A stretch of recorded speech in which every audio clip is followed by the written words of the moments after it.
Il y a sûrement plein de trucs qui n'allaient pas. Enfin, pour les femmes libyennes, il valait mieux vivre sous Kadhafi que vivre sous le régime qui n'existe pas d'ailleurs aujourd'hui.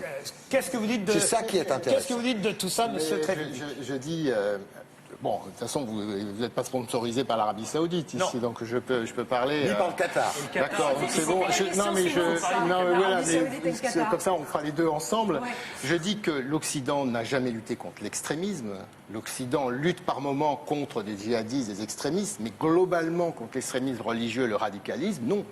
On est copains comme cochons avec les Saoudiens depuis des lustres qui ont propagé le wahhabisme, qui est la version la plus radicale de l'islam sur la planète. Ils ont, notamment au Pakistan, en mettant un sacré souk quand il s'agissait de lutter contre les soviétiques. Donc ça ne nous gêne absolument pas que des pays qui soient très radicaux religieusement.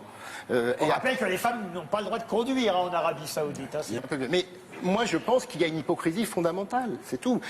Et c'est vrai qu'à côté de ça, un juge antiterroriste va dire « Ah, mais là, on va vous déférer deux jeunes Français qui sont allés combattre le régime de Bachar el-Assad. » Ben là, je vais dire « Attendez, on va pas les appeler terroristes alors que c'est Bachar el-Assad qui balance des bombes sur son peuple. Donc c'est pas le bon timing.